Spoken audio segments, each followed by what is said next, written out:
Hello दोस्तों, एक बार फिर मैं आपके सामने हाजिर हूँ आर ए आर के एक नए प्रैक्टिस सेट के साथ। तो चलिए स्टार्ट करते हैं अपने प्रैक्टिस सेट को।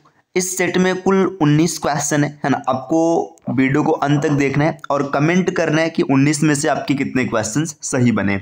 आपको करना क्या है, वीडियो को पहले पॉज कीजिएगा, अपने से सॉल्व कीजिएगा, फिर उसका सॉल्यूशन देखिएगा। तो चलिए स्टार्ट करते हैं। और ये सेट बड़ी मेहनत से आपके सामने लाया गया है, तो इसके लिए एक बार वीडियो को लाइक ज़रूर कर दीजिएगा। चलिए अब जल्दी से लाइक कीजिए और स्टार्ट करते हैं अपने क्लास को। देखिए यहाँ पर पहला प्रश्न दिया हुआ है, उस विकल्प का चयन करें जिसमें दी गई संख्याएं आपस में उसी तरह से संबंधित है जैसे प्रश्न में दिए गए सेट में नंबर एक दूसरे से संबंधित है। देखिए यहाँ पर सेट में जो नंबर दिया गया इसमें जो संबंध है ये आपको ढूंढना है और आपको बताना है कि विकल्प में किस संख्या में ये संबंध मिलेगा। देखिए यहाँ पर अगर आप देखेंगे तो 269 278, तो इसमें डिफरेंस है 9 का, और फिर यहाँ पर आप देखेंगे तो डिफरेंस है 18 का। तो आपको ये पता चला कि इसमें डिफरेंस का पैटर्न चल रहा है। एक बार डिफरेंस 9 का है, मतलब एक बार अंतर 9 का है, और दोबारा जो अंतर है ये 18 का है। तो ऐसा अंतर कहाँ पर है देख लेते। देखिए अगर आप इसमें देखेंगे तो पहले में यहाँ पर 9 का अंतर दिख रहा है और यहाँ पर 18 का अंतर दिख रहा है, तो ये विकल्प आपका सही हो जाएगा। इसके अतिरिक्त इन सभी विकल्पों में क्या त्रुटि थी जिसकी वजह से गलत हुआ। देखिए यहाँ पर 9 का अंतर तो है लेकिन इसमें 18 का अंतर नहीं है, तो ये विकल्प यहाँ पर गलत हो गया। इस तरीके से यहाँ पर 11 का अंतर है तो पहले ही गलत हो गया। और इसमें आप देखेंगे तो यहाँ पर देखिए ये 9 का अंतर है लेकिन यहाँ पर आप देखेंगे तो 18 का अंतर आपको दिखता हुआ नहीं दिखेगा, तो ये भी विकल्प आपका एलिमिनेट हो जाएगा। आपका पहला विकल्प, इसमें पहले प्रश्न में विकल्प ए सही बनेगा। चलिए अब आते हैं दूसरे प्रश्न पर। दूसरे प्रश्न में आपको क्या दिया है कि उस विकल्प का चयन करें जो तीसरी शब्द से उसी तरह संबंधित है जैसे दूसरा शब्द पहले से संबंधित है। यहाँ पर चिकित्सा, अच्छा यहाँ इसमें थोड़ी सी त्रुटि है। ये देखिए दवा लिखना चाहिए था, यहाँ पर सही दिया है मेडिसिन। देखिए मेडिसिन डिजीज, मतलब दवा लेने से जिस प्रकार से रोग का उपचार हो जाता है, मतलब रोग दूर हो जाता है, उसी तरीके से अगर आप फूड मतलब खाना लेंगे, भोजन लेंगे, तो आपकी भूख दूर हो जाएगी। तो इसका सही उत्तर हो जाएगा हंगर, विकल्प ए। देखिए यहाँ पर दवा लिखना चाहिए था, है ना, दवा। ये चिकित्सा टाइपिंग की त्रुटि है, यहाँ पर दवा आएगा, है ना। दवा से जिस प्रकार रोग दूर हो जाता है उसी प्रकार भोजन से भूख दूर हो जाता है, तो इस प्रश्न का सही उत्तर हो जाएगा विकल्प ए। अगले प्रश्न पर आते हैं, प्रश्न संख्या 3। देखिए इसमें क्या दिया, दिए गए समीकरण को सही बनाने के लिए किन दो नंबरों को आपस में बदल दिया जाना चाहिए। आपको बताना है कि इसमें से किन दो नंबरों को अगर आपस में हम बदल देंगे, किन दो संख्याओं का परिवर्तन कर देंगे तो ये सही हो जाएगा। तो इस प्रकार के प्रश्न पूरी तरीके से हिट एंड ट्रायल बेसिस पर होते हैं। हिट एंड ट्रायल का मतलब आपको विकल्प को उठाना है और उसमें चेक करना है। देखिए अगर हम विकल्प ए के साथ जाएंगे तो इसमें 7 और 4 इसको आपको चेंज करना है। तो 7 और 4 को चेंज करके हम लोग कैलकुलेट करेंगे। देखिए अगर 7 और 4 को चेंज कर दिया जाएगा तो आपके समीकरण में यहाँ पर 4 दिखेगा, है ना, ये 4 हो जाएगा और यहाँ पर 7 दिखेगा। अब आपको अपना इक्वेशन हल कर लेना। देखिए आप देखेंगे तो यहाँ पर मिलेगा 5 चौका 20। देखिए यहाँ पर ये 20 हो जाएगा और 9, 20 9 29, और माइनस में यहाँ पर भाग हो जाएगा तो ये मिलेगा 9, है ना, और बराबर का साइन यहाँ पर लगेगा। देखिए 3 और यहाँ पर पहले गुणा करेंगे तो 3 7 21, 21 में से 10 जाएगा तो 11 मिलेगा, और प्लस में 9 करेंगे, 11 9 20, है ना। देखिए यहाँ पर भी 20 मिल रहा है और यहाँ पर भी 20 मिलेगा, तो 7 और 4 को अगर रिप्लेस करेंगे तो सही हो जाएगा। ये संयोग था कि पहला विकल्प यहाँ पर सही, अन्यथा अगर पहला विकल्प नहीं सही होता तो हम लोग क्या करते, आगे और भी चेक करते। अगले प्रश्न पर आते हैं, प्रश्न संख्या 4। इसमें दिया है अमित सोनिया का भाई है। जो अमित है ये सोनिया का भाई है। तो हम लोग फैमिली ट्री बनाते हुए चलते हैं। अमित क्या है, अमित जो है ये भाई है, किसका भाई है, सोनिया का भाई है। तो यहाँ पर इतना हमें इन्फॉर्मेशन मिला, है ना। सोनिया के लिए SO लिख लेते हैं, अमित सोनिया का भाई है। ज्योति निकिता की बहन है। अब इसमें कोई इन्फॉर्मेशन नहीं दिया तो हम लोग यहाँ पर ज्योति जो है बहन है, किसकी बहन है, निकिता की बहन है, यहाँ साइड में बना लेते हैं। सोनिया सतीश के पिता की बेटी। अब समझिएगा जो सोनिया है ना ये सतीश के पिता की बेटी है, मतलब सतीश यहाँ पर क्या हो जाएगा, सतीश जैसे ये इसका भाई हो जाएगा। भाई या बहन अभी नाम से जेंडर नहीं क्लियर होता है, ये बहन है, यहाँ पर इतनी चीजें स्पष्ट हो चुकी। निकिता कविंदर की बेटी। जो निकिता है, निकिता बेटी है, निकिता किसकी बेटी है, कविंदर की बेटी है, तो यहाँ पर कविंदर आ गया। आगे है ज्योति अमित की माँ है। जो ज्योति है, ज्योति अमित की माँ है। देखिए ये अमित है, इसका मतलब यहाँ पर देखिए अमित की माँ कौन है, ज्योति। ज्योति यहाँ पर आ गई तो ज्योति सेट हो गई, तो निकिता भी यहाँ पर हो जाएगी और इसके बाद यहाँ पर कविंदर भी आ जाएगा। ठीक, आगे क्या दिया है, मुकेश निकिता की इकलौती बहन का पति। देखिए निकिता ये है, निकिता की बहन है, इसका पति कौन हो जाएगा, मुकेश हो जाएगा, मुकेश मेल हो जाएगा। अब आपसे पूछा जा रहा है कि सतीश कविंदर से कैसे संबंधित। देखिए सतीश ये है, कविंदर ये है। अगर हम सही हिसाब से देखें तो यहाँ पे सतीश का जेंडर नहीं पता है, इसका मतलब हम लोग ये डिसाइड नहीं कर सकते। या फिर कहीं पर दिया था क्या कि इसकी इकलौती बेटी है, इकलौती निकिता कविंदर, नहीं दिया, क्योंकि यहाँ पे जेंडर तो नहीं दिया। इस हिसाब से अगर हम देखेंगे तो ये देखिए ये मेल भी हो सकता है, फीमेल भी हो सकता है। कविंदर के साथ इसका रिलेशन ग्रैंड का होगा, मतलब ग्रैंड सन या ग्रैंड डॉटर बनेगा, लेकिन यहाँ पे ग्रैंड सन दिया तो यही सही हो जाएगा, पोता, है ना। जब कभी भी ब्लड रिलेशन के प्रश्न होते हैं तो उसमें जब तक जेंडर नहीं डिफाइन होता है तब तक हम क्लियर नहीं कर सकते कि उत्तर क्या बनेगा। चलिए फ्रेंड्स आगे अगले प्रश्न पर आते हैं। अगला प्रश्न यहाँ पर क्या दिया कि उस विकल्प का चयन करें जो तीसरे नंबर से उसी तरह से संबंधित है जैसे दूसरा नंबर पहले से संबंधित है और छठा नंबर पांचवें से संबंधित है। देखिए यहाँ पर आपको क्या बताना है, यहाँ पे आपको कुछ संख्याएं दी गई हैं। देखिए क्या संख्या, 12 का संबंध 72 से, है ना। 18 का संबंध किससे होगा नहीं पता है। 22 का संबंध 242 से। अब देखिए 12 का संबंध 72 से कैसे, यहाँ पे 12 में अगर हम 6 का गुणा कराएंगे, गुणा 6 कराया गया तो 72 आ गया, ठीक। यहाँ पर आप 22 में अगर 11 का गुणा कराएंगे तो 242 मिलेगा। अब इसमें किससे गुणा कराया जाए, देखिए 12 था, 12 का आधा 6, इसका मल्टीप्लाई कराया गया, 22 का आधा 11, इसका गुणा कराया गया, तो आपको पैटर्न दिख गया कि 18 है तो 18 का आधा क्या हो जाएगा, 18 का आधा 9, 18 में 9 का गुणा कराएंगे तो 18 का टेबल सबको पता होगा, 18 9 162। इसका सही उत्तर है विकल्प ए।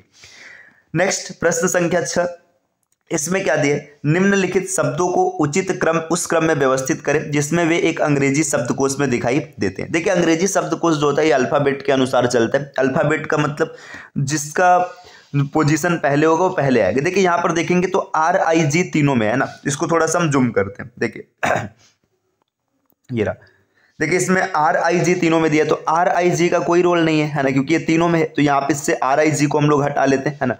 अब RIG के बाद अगर देखेंगे, देखिए इसमें H से शुरुआत है, फिर I है, फिर H है, फिर O है, फिर H है।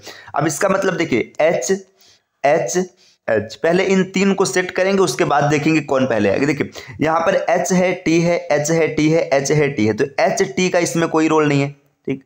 ST का कोई रोल नहीं। अब इसमें देखिए असली खेल में कौन आएगा, E, तो सबसे पहले E आएगा, मतलब जो तीसरा है इसकी शुरुआत पहले से होगी, तो यहाँ पर पहले तीसरे को लिखेंगे, है ना। ये सेट हो गया, है ना, ये तीसरा वाला लिख दिया गया। अब तीसरे के बाद देखिए इन दोनों में L और S में कौन पहले आएगा, L पहले आएगा, तो 3 के बाद 1 लिखेंगे और 1 के बाद 5 लिखेंगे, तो 3 1 5। देखिए 3 1 5 आपको पता चला, तो विकल्प C और विकल्प D, ये दो विकल्प एलिमिनेट हो गए। अब इसके बाद यहाँ पे ये 3 सेट हो चुका है। अब आपको देखना है कि I पहले आता है कि O पहले आता है, तो I पहले आएगा, मतलब इसके बाद 2 को लिखेंगे और 2 के बाद एक बचा है 4 को लिखेंगे। 3 1 5 2 4 इसका सही पैटर्न होगा, 3 1 5 2 4 विकल्प ए इसका सही उत्तर बनेगा। अगले प्रश्न पर आते हैं। नेक्स्ट प्रश्न संख्या 7 में क्या दिए कि उस विकल्प का चयन करें जिसमें दिए गए शब्दयुग में ठीक वही संबंध है जो प्रश्न में दिए गए शब्दयुग में है। देखिए घड़ी क्या करता है, समय बताने का काम करता है ना। तो जो एमीटर होता है ना, यहाँ पे एमीटर जो होता है वो करंट बताता है, वैद्युत धारा, तो इसका सही रिलेशन हो जाएगा ए। घड़ी से जिस प्रकार समय की जानकारी मिलती है वैसे ही एमीटर से करंट की जानकारी मिलती है, करंट को ज्ञात किया जाता है। अगला प्रश्न, अब प्रश्न संख्या 8, इसको भी थोड़ा सा जूम कर लेते ताकि आपको आसानी से दिखे, है ना। ये लीजिए, देखिए 8 में क्या दे रखा है, प्रश्न में दिए गए तालिका में का ध्यानपूर्वक अध्ययन करें और उस संख्या का चयन करें जो इसमें प्रश्न चिन्ह के स्थान पर आ सकती है। देखिए प्रश्न चिन्ह के स्थान पर कौन सी संख्या आएगी आपको ये बताना है। इसमें रिलेशन क्या चल रहा है, 8 और 6, मतलब यहाँ पे इन दोनों संख्याओं का आपस में गुणा कराया गया, 48 बन गया। 48 में से 8 को घटाने पर 40 मिला, ठीक। देखिए 21 और 25 का आपस में गुणा कराएंगे तो 525 मिलेगा, 525 में से 25 घटाएगा तो 500 मिले। पैटर्न पता चल गया। देखिए पहले और तीसरे का गुणा कराया जा रहा है, पहले तीसरे का मतलब इसको हम पहला मानते हैं, इसको दूसरा मानते हैं, इसको तीसरा, इनका गुणा करा करके फिर इसमें से तीसरे को माइनस किया जा रहा है, ये पैटर्न चल रहा है। तो यहाँ पर देखिए 14 और 7 का गुणा कराएंगे और इसमें से 7 माइनस करेंगे, 14 7 98, 98 में से 7 घटाएंगे तो 91 मिलेगा। विकल्प सी इस प्रश्न का सही उत्तर बन जाएगा। अगले प्रश्न पर आते हैं। नेक्स्ट देखिए प्रश्न संख्या 9, प्रश्न संख्या 9 में क्या दिया कि आशा और लता की वर्तमान आयु का अनुपात 5 और 6। देखिए आशा और लता दो लोग हैं, इनके आयु का अनुपात 5 और 6, मतलब आशा 5 वर्ष की है तो लता 6 वर्ष की, इसमें इनका मल्टीप्लायर लगा होगा। यदि उनके आयु का अंतर 6, देखिए 1 है, अब यहाँ पे अंतर 1 दिख रहा है, 1 का मान दे रखा है 6, 1 बराबर 6 दे रखा है, तो 5 बराबर 30 हो जाएगा और 6 बराबर 36 हो जाएगा। अब आपसे पूछा जा रहा है कि लता की आयु 5 वर्ष के बाद कितनी होगी, लता अभी 36 साल की है तो 5 वर्ष बाद 41 वर्ष की हो जाएगी, विकल्प सी। अगले प्रश्न पर आते हैं, प्रश्न संख्या 10। 10 में क्या दे रखा है कि इसको थोड़ा सा जूम करते हैं, है ना। ये रहा, दिए गए प्रश्न में एक पासे की दो भिन्न स्थान दिखाए गए, उस संख्या का चयन करें जो 6 दिखाने वाले के विपरीत फलक पर होगा। देखिए ये ऊपर 6 लिखा गया है ना, अगर आपको नहीं दिख रहा है स्पष्ट तो हम यहाँ पे लिख देते हैं। यहाँ पर 1 लिखा गया है और यहाँ पर ये 3 लिखा गया है। यहाँ पर है आपका, अगर देखेंगे इसमें, रुकेगा 1 मिनट, ये 3 है या यहाँ पर 5 है, माफ कीजिएगा, ये 5 लिखा गया है ना। इसके बाद ये 1 है, ये 5 है और यहाँ पर ये 3 है ना। अब ये आपको डाइस में चीजें दे रखी हैं और आपसे पूछा जा रहा है कि 6 के विपरीत कौन आएगा। देखिए आपको ये बताना है कि 6 के विपरीत कौन आएगा। देखिए यहाँ पर अगर हम देखेंगे तो 2 फेस कॉमन है। देखिए 2 फेस कॉमन है, यहाँ पर 1 5 ये कॉमन है, इसके बाद इसमें भी 1, ये 2 फेस कॉमन है। अब बचा 3 और 6। जब 3 और 6 है तो देखिए यहाँ पर क्या होता है कि ये जो 3 और 6 है ये एक दूसरे के अपोजिट हो जाएंगे, है ना। इसके बाद 1 और 5 के बारे में नहीं पता है, तो इसका बिल्कुल सही उत्तर हो जाएगा विकल्प तीसरा। चलिए आते हैं अगले प्रश्न पर। देखिए प्रश्न संख्या 11। 11 की बात करेंगे तो 11 में क्या दिया है कि एक निश्चित कूट भाषा में वर्ड रोप को इस प्रकार से कोडित किया गया यहाँ पर। तो आपसे पूछा जा रहा है कि उसी भाषा में एक्यूरेट की कोडिंग कैसे होगी। देखिए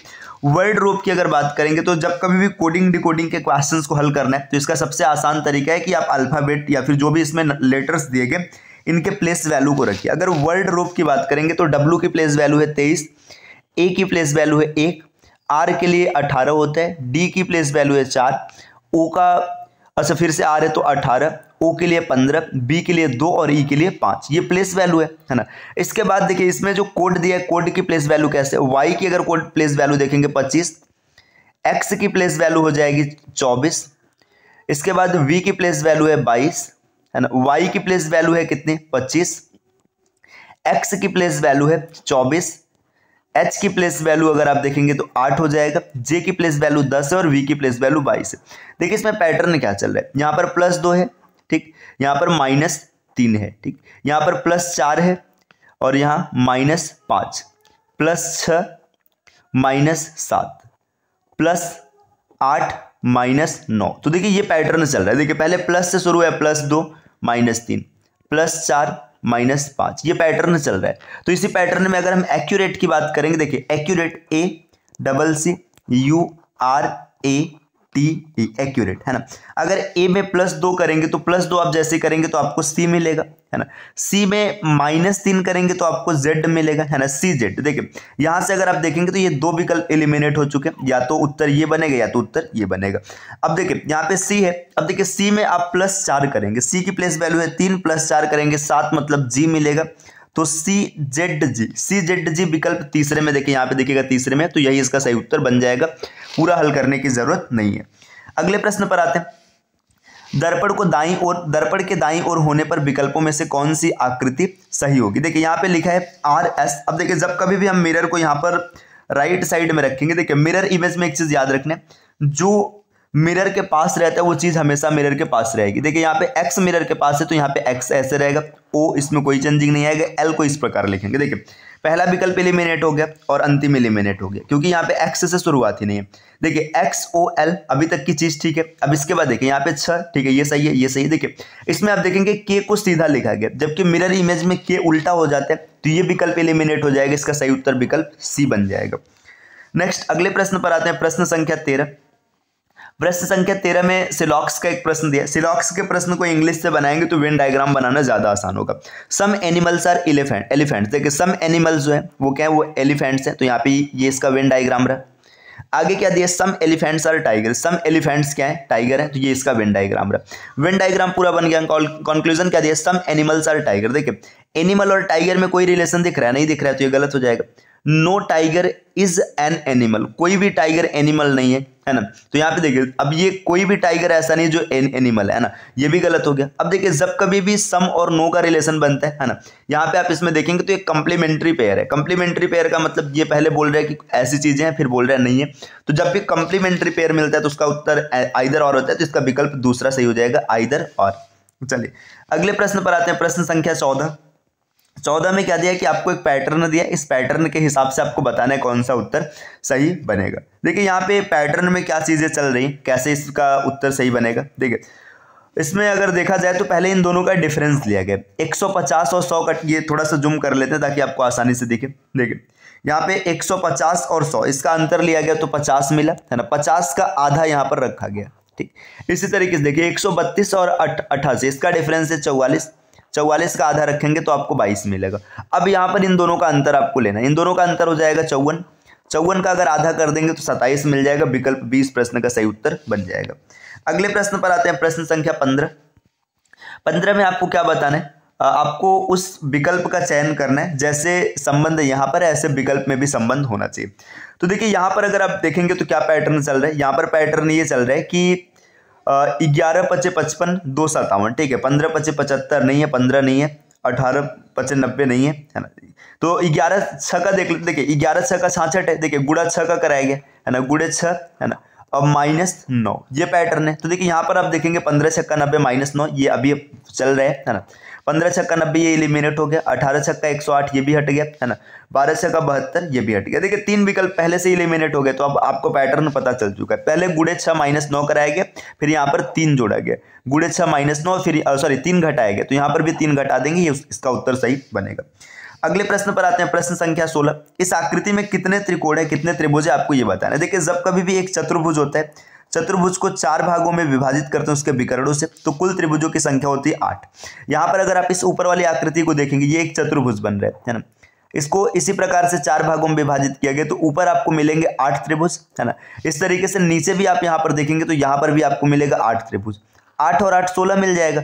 अब इन दोनों आकृतियों को मिक्स करने पर कोई एक्स्ट्रा त्रिभुज बन रहा है, नहीं बन रहा है, तो इसका सही उत्तर हो जाएगा 16, विकल्प ए। नेक्स्ट अगले प्रश्न पर आते हैं, प्रश्न संख्या 17।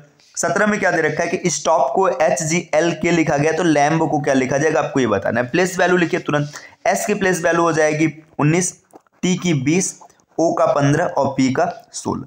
अब इसके कोड की बात करेंगे, H का 8, G का प्लेस वैल्यू 7, L का 12 और K का 11। देखिए यहाँ पे हो क्या रहा है, इन दोनों का सम 27 हो रहा है ना, इन दोनों का सम 27 हो रहा है, तो आपको कोड मिल चुका है। अब यहाँ पे लैम्ब की बात करेंगे, L की प्लेस वैल्यू 12, A की प्लेस वैल्यू 1, M की प्लेस वैल्यू 13 और B की प्लेस वैल्यू 2। देखिए L में क्या जोड़े कि 27 मिल जाए 15, A में क्या जोड़े 26, 13 में क्या जोड़ेंगे, मतलब यहाँ पे मैं A और L बोल गया, इसका जो नंबर है 13 में 14 जोड़ना पड़ेगा और इसमें 25 जोड़ना पड़ेगा। अब ये प्लेस वैल्यू किसकी है, O Z आपने लिखा, यहाँ से क्लियर हो गया। बाकी NY भी आप आगे देख सकते हैं। प्रश्न संख्या 18। 18 में क्या दिया कि सिरिंज का संबंध पिस्टन से है, मतलब देखिए सिरिंज के अंदर पिस्टन होता है, इसी प्रकार टायर के अंदर ट्यूब होता है और दोनों मिलकर एक साथ काम करते हैं, विकल्प ए। प्रश्न संख्या 19। 19 में क्या लिखा है, 19 में ये लिखा गया कि अगर हिमांचल है ना, हिमांचल को इस प्रकार से कोडित किया जाता है, तो आपको बताना है कि मैग्नेटिक का कोड क्या होगा। देखिए आप ध्यान से देखो, इसमें हिमांचल को ना जस्ट ऐसे रिवर्स लिख दिया गया है, तो यहाँ पे मैग्नेटिक को रिवर्स लिख देंगे CITEN है ना, CITEN। देखिए यहाँ पे ये एलिमिनेट हो गया, CI ये भी हो गया, ये भी हो गया, विकल्प ए सही बन जाएगा। तो ये आज के 19 क्वेश्चंस रहे जो हम लोगों ने एक प्रैक्टिस सेट में डन किया। फ्रेंड्स RO में 12 से 13 क्वेश्चन रीजनिंग के आपको मिलेंगे है ना, उसको सही से अगर आपको टैकल करना है तो आप इस टेस्ट सीरीज को लगातार फॉलो करते रहिएगा, आप आसानी से उसको कर पाएंगे। इसके अतिरिक्त अगर आप टीम के पेड कोर्सेज से जुड़ना चाहते हैं तो देखिए यहाँ पे कुछ नंबर्स दिया गया, यहाँ पे जो नंबर दिए गए आप इन नंबर्स पे कॉल करके पेड कोर्स से जुड़ने की प्रक्रिया जान सकते हैं। ये ज्ञान सर का व्हाट्सअप नंबर है, आप यहाँ से व्हाट्सअप के माध्यम से भी जानकारी प्राप्त कर सकते हैं। चलिए फिर मिलते हैं आपसे नेक्स्ट वीडियो में कुछ नए इन्फॉर्मेशन के साथ, तब तक के लिए take care, bye bye and thank you. Video को लाइक जरूर कीजिएगा।